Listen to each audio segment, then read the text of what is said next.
राहुल, समीर और अजय तीनों पक्के दोस्त थे। कॉलेज की छुट्टियों में उन्होंने पहाड़ों की यात्रा का प्लान बनाया।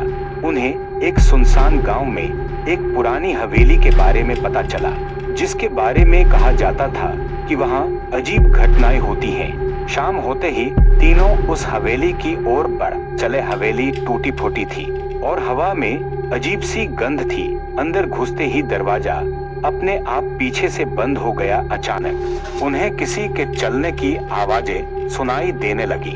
यहाँ कोई मजाक कर रहा है, समीर ने कहा।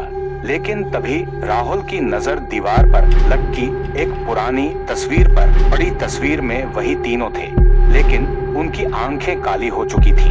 अजय कांपते हुए बोला, यह कैसे हो सकता है?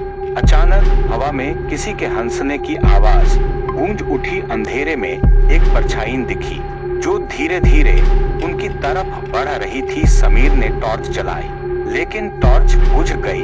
अब हवेली के अंदर गूंजती हुई फुसफुसाहटें तेज होने लगी। डर के मारे वे भागने लगे, लेकिन दरवाजा नहीं खुल रहा था। तभी राहुल ने किसी अदृश्य ताकत को अपनी गर्दन के चारों ओर महसूस किया। वह घुटने लगा। हमें यहाँ से निकलना होगा, अजय चिल्लाया। अचानक हवेली की खिड़की अपने आप खुल गई। वे जैसे तैसे कूदकर बाहर भागे। जैसे ही वे हवेली से निकले, दरवाजे और खिड़कियां जोर से बंद हो गईं। तीनों घबराकर नीचे बैठे और तभी पीछे से एक आवाज आई, फिर आओगे?